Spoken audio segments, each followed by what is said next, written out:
राहुल येताले इनका सवाल है कि जिन जोड़ों को बच्चा नहीं होता है, संतान नहीं होती है, उन जोड़ों को आसपास के लोग बहुत ताने मारते हैं, उनका बहुत अपमान करते हैं। तो इस चीज को हमने कैसे टैकल करना चाहिए? हमारे देश में ये बहुत विचित्र स्थिति है, पूरे देश में ही नहीं, सारे दुनिया में भी ये विचित्र स्थिति है। थोड़े ही देर पहले मैंने एक्स्ट्रामैरिटल रिलेशन के समय में एक सवाल का जवाब दिया था कि हमारे यहाँ शादी, मैरिज सिस्टम, ये कृत्रिम चीज हमने इवॉल्व की। तो मैरिज सिस्टम के जो कोई उद्देश्य है, उसमें बच्चे पैदा करना एक उद्देश्य रहा है। बच्चों का संगोपन करना, उनकी परवरिश करना, ये उद्देश्य रहा है। और इसलिए आम जोड़ों से बच्चे उत्पादित करना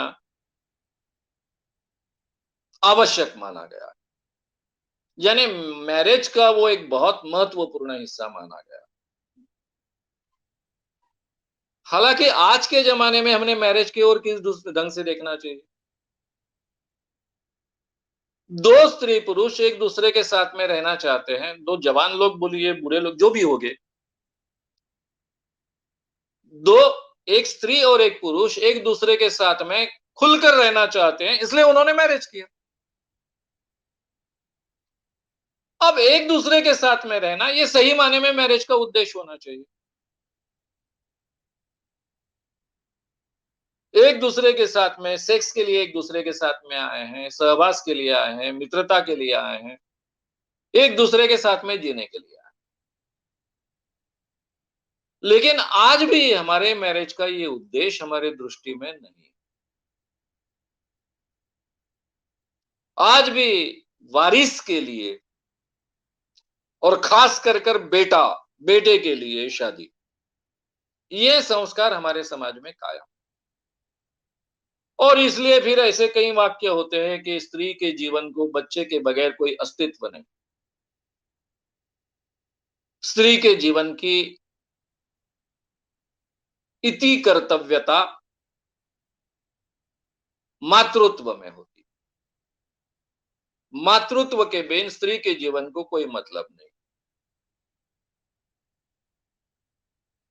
ये बातें जब हम कहते हैं तब हम भूल जाते हैं कि 10% स्त्रियों को बच्चे नहीं होते थे पहले। क्योंकि कम से कम 100 में 5% स्त्रियां ऐसी होती थी कि जिनको बच्चा होना संभव नहीं है, और 5% पुरुष ऐसे होते थे कि जो बच्चे पैदा नहीं कर सकते।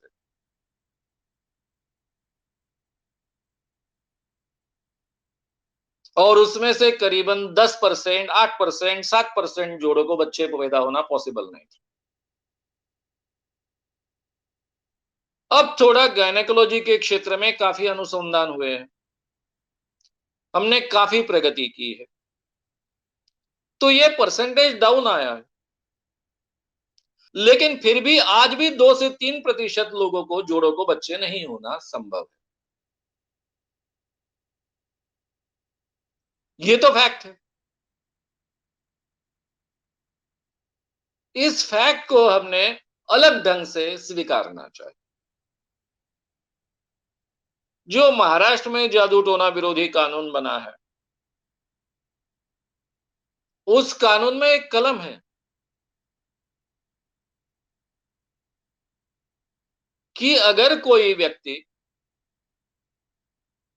दैवी शक्ति से बच्चा देने का आश्वासन देकर किसी स्त्री के साथ में लैंगिक संबंध रखता है, तो वो कानूनन अपराध तय किया गया, और उसके लिए मिनिमम 6 माह से लेकर 7 साल की सजा का प्रावधान। ये कितनी बुरी चीज है। हमारे समाज की मैं पहले बात कर रहा हूं। मैंने पहले ही कहा कि जो लोग डॉक्टरी मदद के लिए तत्पर नहीं होते हैं या फिर ऐसी चीजों में टालते हैं, या फिर इसकी जानकारी नहीं होती है, ऐसे जोड़ों में बच्चे न होने का प्रमाण 10% तक का हो सकता है। ऐसी स्त्रियों को हमेशा बाबाओं के पास में भेजा जाता है। अब एक ही तरीके से बच्चे होते हैं, दैवी शक्ति से तो बच्चे होते नहीं। तो इन बाबाओं को आदत लग गई थी इस ढंग से बच्चे पैदा कर। लेकिन इसमें 5% स्त्रियों के सवाल हल होते थे, यानी जिनके पतियों में कोई दोष है, इस कारण उन्हें बच्चे नहीं पैदा हो रहे, उन स्त्रियों को बच्चे हो जाते थे। वो दैवी शक्ति से प्राप्त बच्चे माने जाते थे, हालांकि बाबा ने वो बच्चे पैदा किया होते। लेकिन उनमें 5% स्त्रियां ऐसी होती थी कि जिनके गर्भाशय में ही कोई गलतियां होती थी, डॉक्टरी जांच तो उन्होंने की नहीं होती थी। फिर एक बाबा के पास जाती थी, वहां बच्चा नहीं होता, दूसरी बाबा के पास, तीसरी बाबा के पास, चौथी बाबा के पास, पांचवी बाबा के पास। उस बेचारी की अवस्था समाज के दबाव के कारण इतनी बुरी बन जाती थी कि वो अपने आप को वेश्या से भी बदतर माननी शुरू कर देती। फिर भी उसको बच्चा होना संभव नहीं होता था। इसलिए महाराष्ट्र के जादू टोना विरोधी कानून में ये कलम आया, ये प्रावधान आया। आज तो हम प्रगत समाज में हैं, पढ़े लिखे लोग हैं। कुछ स्त्रियों को और पुरुषों को बच्चे नहीं होते। मेडिकल ट्रीटमेंट के बाद में कुछ स्त्रियों को यह संभव होता है, कुछ पुरुषों को संभव होता है, लेकिन फिर भी कुछ प्रतिशत लोग बचते हैं कि जिनको यह संभव नहीं होता है। जन्म के साथ में हमारी कुछ अच्छाइयां हमारे साथ में आती है और कुछ कमजोरियां हमारे साथ में आती है। किसी का शरीर पूरी तरह से 100% सुदृढ़ होता है, किसी के शरीर में कुछ अधूरापन होता है। तो किसी के शरीर में अगर कोई अधूरापन है इसलिए हम उसको नकार देते हैं क्या? तो मानना चाहिए कि अधूरापन है, दैट्स ऑल। ये कमी हम में, दैट्स ऑल। इसको एक हद से ज्यादा हमने महत्व नहीं देना चाहिए। तो सबसे पहले हमें समझाना होगा कि हमें बच्चा होना न होना ये भगवान के हाथ में नहीं है वगैरह, ठीक है, यहां तक की बात ठीक है।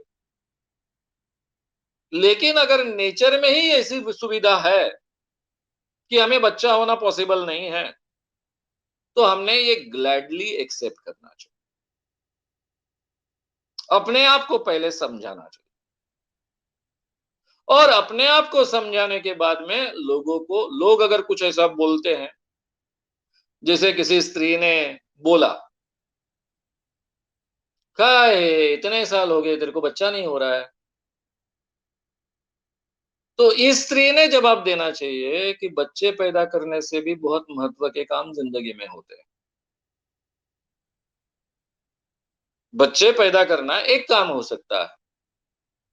फिर आगे की स्त्री कहेगी कि मातृत्व के बिना तो कोई मतलब नहीं होता है स्त्री को। फिर आप उसको समझा सकते हैं कि स्त्री तो एक ही बच्चे को पैदा करती है। सुअर जो होती है, मादी सुअर, वो कई बच्चे पैदा करती है। तो ये सुअर मादी स्त्री से क्या श्रेष्ठ है? तो वो स्त्री दोबारा कभी बोलने की हिम्मत नहीं करेगी, क्योंकि उसकी तुलना सुअर के साथ में हो चुकी है, उसको कल्पना आ चुकी है। यानी हर एक को उल्टा जवाब देने की आवश्यकता नहीं है, लेकिन कभी-कभी समय आने पर उनकी जगह उनको दिखाना भी आवश्यक होता है। पहले आपने नम्रता से बता दिया कि बच्चा होना न होना केवल स्त्री के जीवन का वही एकमात्र कर्तृत्व नहीं होता, या पुरुष के जीवन का वही एकमात्र कर्तृत्व नहीं होता। उससे भी महत्व के कुछ अलग काम हो सकते हैं। इसके बावजूद अगर कोई चुभने वाली बात आपसे कहता है तो उनको उसी ढंग से जवाब देना हमने सीखना चाहिए। हमेशा जवाब देते रहना चाहिए इसकी भी आवश्यकता नहीं होती। मेरा खुद का अनुभव ऐसा है कि लोग बोलते हैं, उसके तरफ ध्यान मत, कोई फर्क आपको नहीं पड़ता। अगर आप लोग बोलते हैं इसका बुरा मानना शुरू करोगे तो आपको जिंदगी भर जीना असंभव है, क्योंकि आसपास के लोग बोलते ही हैं, बुरा ही बोलते हैं ज्यादातर। बचपन से हमको आदत गिरी रहती है दूसरों के बारे में गॉसिप करना, दूसरों के बारे में बुरा बोलना। तो आसपास के ज्यादातर लोग हमारे बारे में बुरा ही बोलते हैं। ये हम बचपन से देखते आए हैं। इसलिए लोगों के बोलने का कोई भी परिणाम हम पर ना हो, इस ढंग से हमने अपने आप को प्रोग्राम करना चाहिए, और ये इजीली संभव है। जब भी कोई बात बोलेगा तो उस बात को एक क्षण के लिए विचार कीजिए, इसमें कोई तथ्य है क्या? ठीक है, बच्चा नहीं हो रहा, लेकिन क्या करे? कोई अंधा होता है, कोई लंगड़ा होता है, कोई लूला होता है, कोई बुद्धि से कम होता है, कोई बहुत बुद्धिमान होता है, कोई काला होता है, कोई सांवला होता है, कोई गोरा होता है। तो वैसे किसी को बच्चा हो सकता है, किसी को नहीं हो सकता है, दैट्स ऑल, बात खत्म। इतना इजीली हमने स्वीकारने की हमारी एक बार मनोभूमिका तैयार की, तो बाकी चीजें बहुत आसान हो जाती। लोगों के बोलने का परिणाम हम पर ना हो, इसलिए हम अपने आप को बहुत अच्छे ढंग से प्रोग्राम कर सकते हैं। अगर आपने एक कोर्स किया है स्व सम्मोहन व्यक्तित्व विकास कार्यशाला, तो आप इसका बहुत अच्छे ढंग से उपयोग कर सकते हो। नहीं किया तो करिए, दोनों पति पत्नी करिए, अपने आप को प्रोग्राम कीजिए। लोग क्या बोलते हैं उसका मन पर बिल्कुल परिणाम न होने दीजिए। मैं उसका उत्कृष्ट उदाहरण। जब मैंने अंधविश्वास का काम शुरू किया, उसके पहले केवल मैं तारीफ सुनता था कई सालों से, 8-10 सालों से। बहुत अच्छा बोलता है, बहुत अच्छा लिखता है, बहुत अच्छा सिखाता है। ये 3 चीजों की तो बहुत अच्छी तारीफ होती थी। और 1982 में मैंने अंधविश्वास के खिलाफ काम शुरू किया, और यही बहुत अच्छा बोलने वाला, बहुत अच्छा लिखने वाला, बहुत अच्छा सिखाने वाला रोज गाली का पात्र बना। मानव तो मुझे कोई कहता ही नहीं था, दानव से ही शुरुआत होती थी। और तब कई छोटे-मोटे पेपर्स घर में आते थे। 90% पेपर्स में मेरे बारे में गाली लिखी रहती थी। शुरुआत में थोड़ा डिस्टर्ब मैं होता था, अपने आप को समझाया। और ये जो गालियां आती हैं उसकी तरफ ध्यान न देने की प्रवृत्ति मैंने निर्माण की, और अपनी शांति कभी ढहने नहीं। अब मेरी इतनी गालियां तो आपको कभी जिंदगी में खानी नहीं पड़ेगी, इतने बोल तो कभी खाने नहीं पड़ेंगे, थोड़े से ही खाने पड़ेंगे। तो आप इजीली उनको पचा सकते हो, उनके तरफ ध्यान न देने की प्रवृत्ति निर्माण कर सकते हो।